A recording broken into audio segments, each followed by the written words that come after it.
Vamos supor que eu tenho aqui um recipiente. Um recipiente pode ter água dentro dele. Então, tem água nesse recipiente. E ele está imerso no ar. Então, eu vou dizer que o meio 1, eu vou chamar o meio 1 de ar. A velocidade da luz no ar eu vou chamar de V1. E a água eu vou chamar de meio 2. Então, meio 2 é a água. E a velocidade da luz na água vamos chamar de V2. Na verdade, não precisa ser ar e água, basta que a velocidade do meio de fora, digamos assim, a velocidade da luz no meio de fora seja maior que a velocidade da luz nesse outro meio aqui. E no caso, a velocidade da luz no ar é maior que a velocidade da luz na água.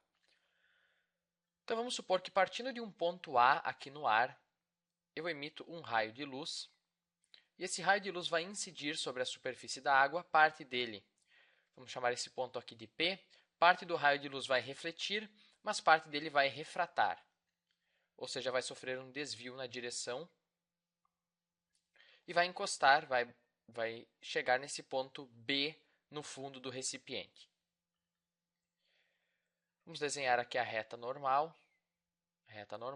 Esse ângulo de incidência aqui eu vou chamar de θ1 e esse ângulo de refração vou chamar de θ2. E vamos ver se nós conseguimos chegar a alguma relação de θ1 e θ2. Bom, vamos chamar aqui de forma semelhante com o que nós chamamos no vídeo anterior. Então, a distância horizontal de A até B eu vou chamar de L. A distância horizontal de A até o ponto P eu vou chamar de x. Então, essa distância aqui é x. E a distância horizontal, então, de P até B só pode ser L menos x. L menos x. A altura do ponto A eu vou chamar de H1. E a profundidade do recipiente, ou a profundidade do ponto B, eu vou chamar de H2. Bom, eu pergunto qual é o tempo total que a luz leva para percorrer esse trajeto? Bom, vamos calcular por partes. Primeiro, o tempo que a luz leva para vir de A até P. Bom, qual é a distância, em primeiro lugar, que a luz tem que percorrer? Porque, como a velocidade da luz é constante no ar, nós podemos usar a fórmula que a distância é igual à velocidade vezes o tempo, e, portanto, o tempo é igual à distância sobre a velocidade. E qual é a distância que a luz percorre de A até P? Bom, AP é a hipotenusa de um triângulo retângulo com catetos H1 e X, então a distância é a raiz quadrada da soma dos quadrados dos catetos, H1 ao quadrado mais X ao quadrado. Então, essa é a distância que a luz percorre de A até P. E qual é o tempo que ela leva, então? Se a velocidade é V1, então o tempo que ela leva para ir de A até P é a distância raiz quadrada de H1 ao quadrado mais X ao quadrado sobre a velocidade da luz no ar, que é V1. Agora, qual é a distância que ela percorre aqui do ponto P até o ponto B? Ou da mesma forma, o segmento PB é a hipotenusa desse triângulo retângulo aqui. Um cateto mede H2 e o outro cateto mede L menos X. Então, o segmento PB vai medir quanto? Bom, o teorema de Pitágoras é a raiz quadrada de H2 ao quadrado mais o outro cateto ao quadrado. Isso aqui é um sinal de mais. E qual é o tempo, então, que a luz leva para vir de P até B? Bom, o tempo é a distância percorrida, raiz quadrada de H2 ao quadrado mais L menos X ao quadrado, dividido pela velocidade da luz. A velocidade da luz na água é V2. Então, qual é o tempo total de A até B? Bom, é só somar os dois tempos. Então, o tempo total é... Vamos escrever de uma forma diferente. Eu vou escrever assim, 1 sobre V1 vezes H1 ao quadrado mais X ao quadrado elevado na 1 meio, mais 1 sobre V2, esse aqui é o tempo que ela leva para ir de P até B, certo? Esse é o tempo PB. Então, é 1 sobre V2 vezes H2 ao quadrado mais... O que é L menos X ao quadrado? L menos X ao quadrado é L ao quadrado menos 2LX mais X ao quadrado. Isso está elevado a 1 meio. Lembre-se, elevar a 1 meio é a mesma coisa que tirar a raiz quadrada. E vamos chamar isso aqui de uma função, é uma função f de x. É o tempo que a luz leva para sair do ponto A e chegar até o ponto B em função da variável x. Bom, existe um princípio chamado princípio do tempo mínimo que afirma que a luz percorre o trajeto que leva o menor tempo. Então, essa função f de x tem um valor mínimo. E nós podemos supor que esse valor mínimo ocorre num ponto crítico, num ponto no qual a derivada é zero. É uma suposição bem razoável, certo? Então, vamos calcular a derivada da função f, que é a função f dá o tempo que a luz leva para sair de A e chegar até o B. Vamos calcular a derivada, igualar ela a zero e ver se nós conseguimos alguma relação entre as variáveis. Então, isso vai ser igual a... Bom, a derivada disso aqui é 1 sobre V1 vezes a regra da cadeia. Agora, a derivada da função de dentro é 2x vezes a derivada da função como um todo. Então, é vezes 1 meio vezes h1 ao quadrado mais x ao quadrado na 1 meio mais, qual é a derivada disso aqui? Bom, é 1 sobre V2, certo? 1 sobre V2 e 1 sobre V1 são só valores constantes.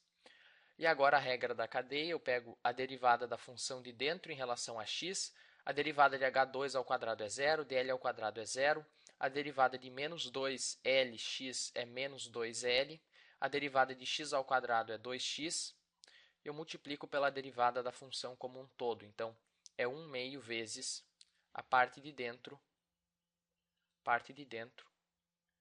E já vamos simplificar o que é L ao quadrado menos 2lx mais x ao quadrado. Bom, isso aqui é simplesmente L menos x ao quadrado, certo? Isso é L menos x ao quadrado. Então, já vamos escrever aqui L menos x ao quadrado. Isso vai estar elevado na menos 1 meio. Certo? O expoente desce multiplicando e tira 1 do expoente. E aqui eu esqueci de escrever o menos 1 meio. Também, 1 meio menos 1 fica menos 1 meio. Vamos simplificar isso aqui. F' de x é igual a 2 dividido por 2 é 1. Então, fica 1 sobre V1 vezes H1 ao quadrado. Aliás, vamos escrever diferente. É 1 sobre V1 vezes, tem o x ali. E agora, elevar na menos 1 meio é a mesma coisa que estar no denominador tirando a raiz quadrada. Então, é a raiz quadrada de H1 ao quadrado mais x ao quadrado. Agora, simplificando aqui, esse 1 meio cancela esses 2 aqui. Então, fica 1 sobre V2 vezes menos L mais x sobre a raiz quadrada de H2 ao quadrado mais L menos x ao quadrado. Elevar na menos 1 meio é a mesma coisa que estar no denominador tirando a raiz quadrada. E como o tempo que a luz leva para vir de A até B é mínimo, então a derivada da função vai ser igual a zero. Porque nós estamos supondo que esse mínimo ocorre num ponto crítico e essa suposição é razoável e, de fato, é verdadeira. Então, agora vamos passar esse termo para o outro lado da equação. Eu vou ficar com 1 sobre V1 vezes x sobre a raiz quadrada de H1 ao quadrado mais x ao quadrado é igual a menos 1 sobre V2 vezes menos L mais x sobre a raiz quadrada de H2 ao quadrado mais L menos x ao quadrado. E aqui nós podemos distribuir o menos no numerador.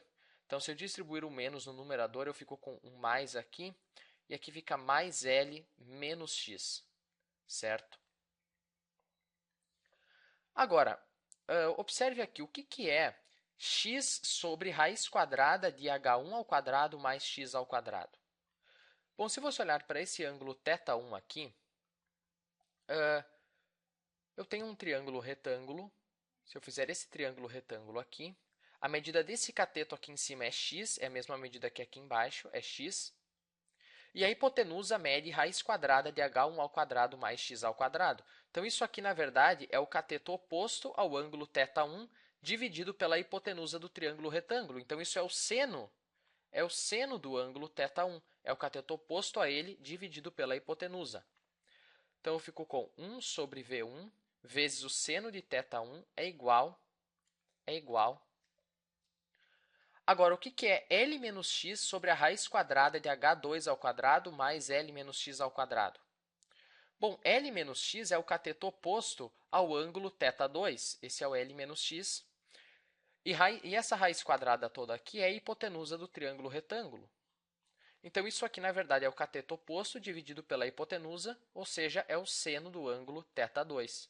Isso aqui é o seno do ângulo θ2. E, claro, eu tenho 1 sobre V2 na frente.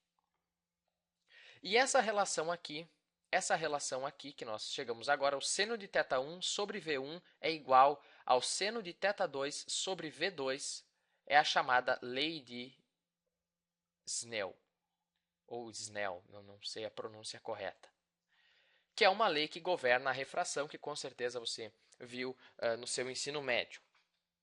Mas agora nós demonstramos ela usando derivadas. E talvez você tenha visto ela de uma outra forma. Se eu multiplicar os dois lados dessa equação pela velocidade da luz no vácuo, ou multiplicar os dois lados por c, eu fico com... Se eu definir o índice de refração, vamos definir aqui duas variáveis. N1 é igual a c sobre V1 e N2 é igual a c sobre V2. Então, isso aqui é igual a N1.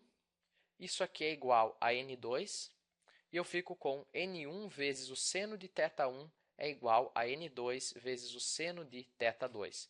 E esses N1 e N2 aqui são os famosos índices de refração. Então, essa aqui é uma outra versão da lei de Snell.